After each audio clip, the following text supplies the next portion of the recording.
Walking out of a lift into an underground car park, there can be few sights to make you smile more than, no, great though it is, not a Golf GTI, an Aston Martin Vantage. It is, to my eyes, gorgeous.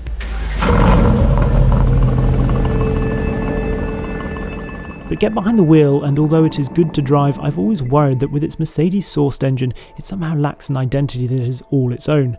It doesn't really stand out in the rather well-populated £100,000 plus sports car market. Now, however, there is this, the Vantage AMR, with a crucial new component, a manual gearbox.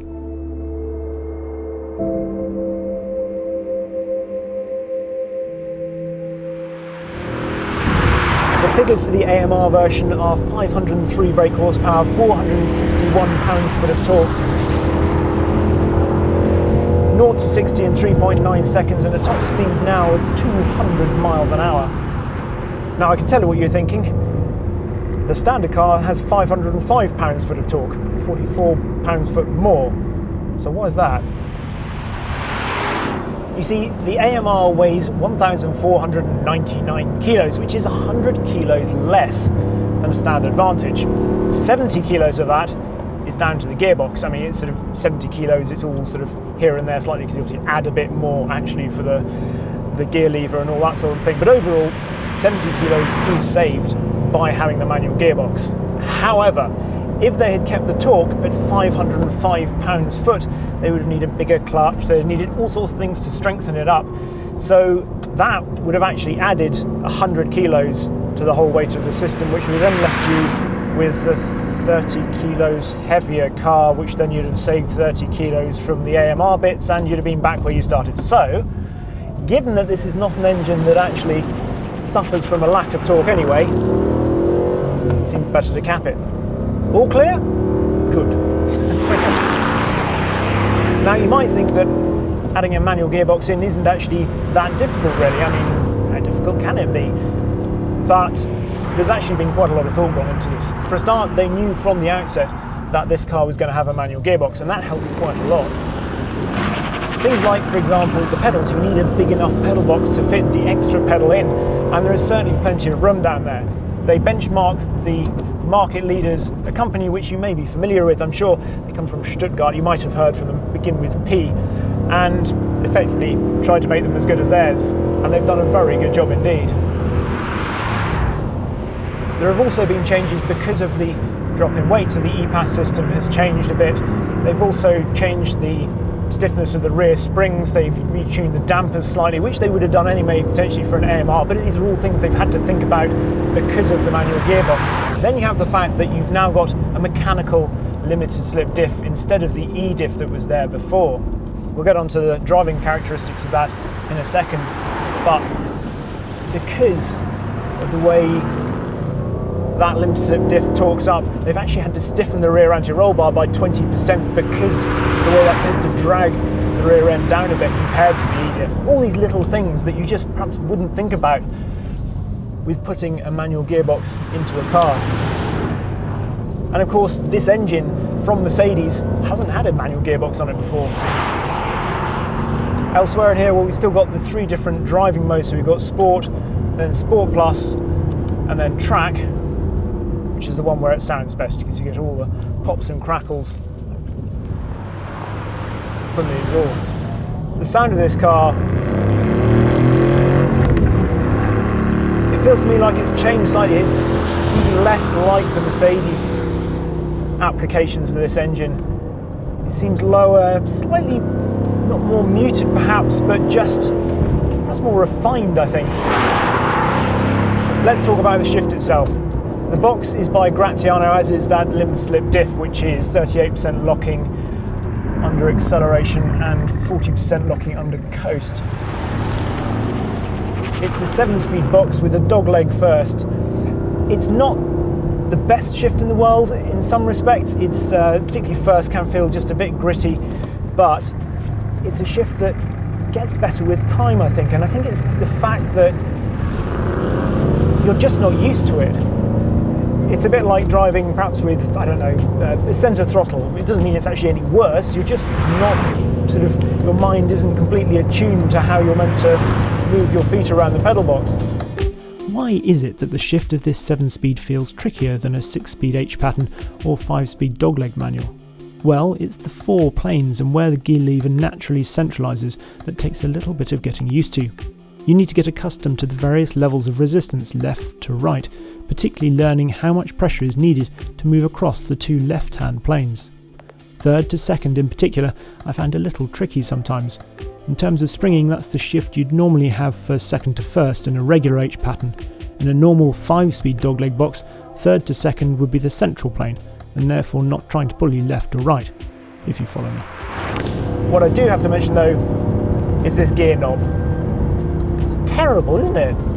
It's like it's out of some sort of Ford Granada or something like that. Surely they could have found a better one than that. Come on, Aston Martin. First thing I'd do if I own one of these, aftermarket gear knob. It's not actually that bad to use, it just doesn't look very nice.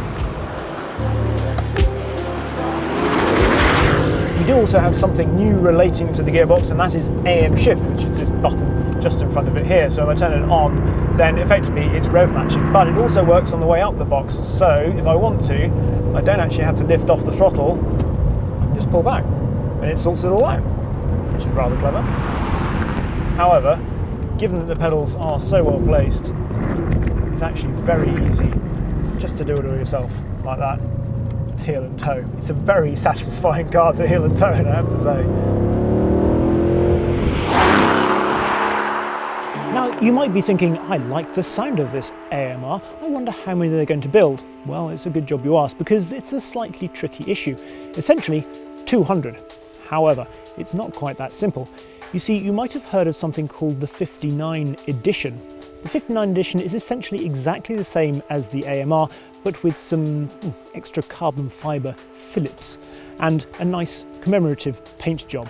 They're going to build 59 of those, fairly obviously, but those are included in the 200. So they're actually going to be 59 editions and then 141 AMRs. Clear? Of course, Aston Martin isn't going to go into all the trouble of developing this car with a manual gearbox just for 200 cars.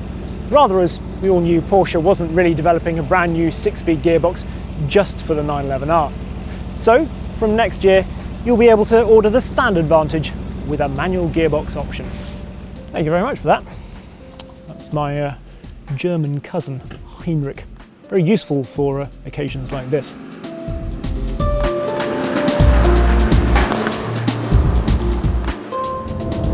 We're on some fantastic roads here in Germany, near a certain famous, rather large circuit. I'm not actually on the circuit itself, which is a bit of a shame really, but these roads through the woods are just beautiful, particularly this time of year.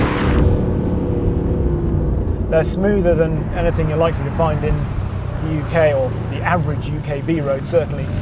So I've got the dampers in Sport Plus because that's what they recommend, and there's certainly a bit of bandwidth below that for a bumpier road, which is obviously good.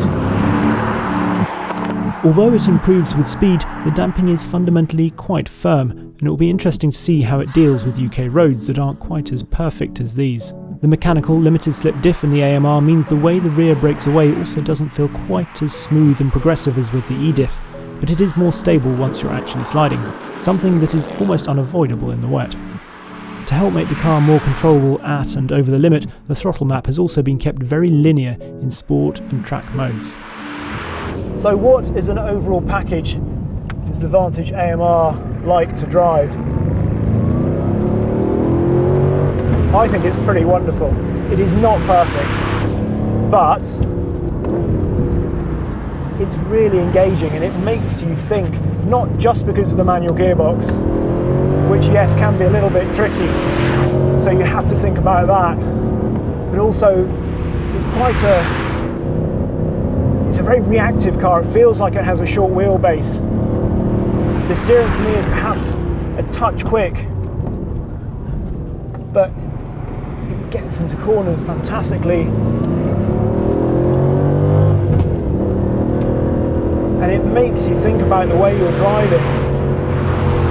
It feels very different to, really, I think, an awful lot of other cars out there at the moment.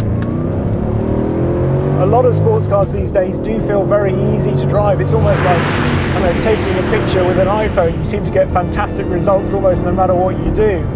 Whereas this is more like having a DSLR or something and turning it to manual. It does take a bit more effort, and the results might not always be as polished, but the rewards, they're arguably even greater. The Vantage AMR then is not as dynamically polished as some of its rivals. It can feel a little nervous, certainly on the wet roads I experienced. In fact, at times it is quite demanding. It is not a car where you can get in, turn on the radio and just forget what you're driving. Part of that need for concentration is the gear shift, but the steering too requires slow hands and the throttle needs careful application. But this requirement for real thoughtfulness and focus as regards the driving also makes the Vantage AMR a rare form of escapism among modern cars full of infotainment and connectivity. There are undoubtedly more dynamically capable cars for the money, cars with better interiors, cars that are faster, but with the AMR and its manual box, the Vantage now feels like it has a character all its own, and a very likeable character at that.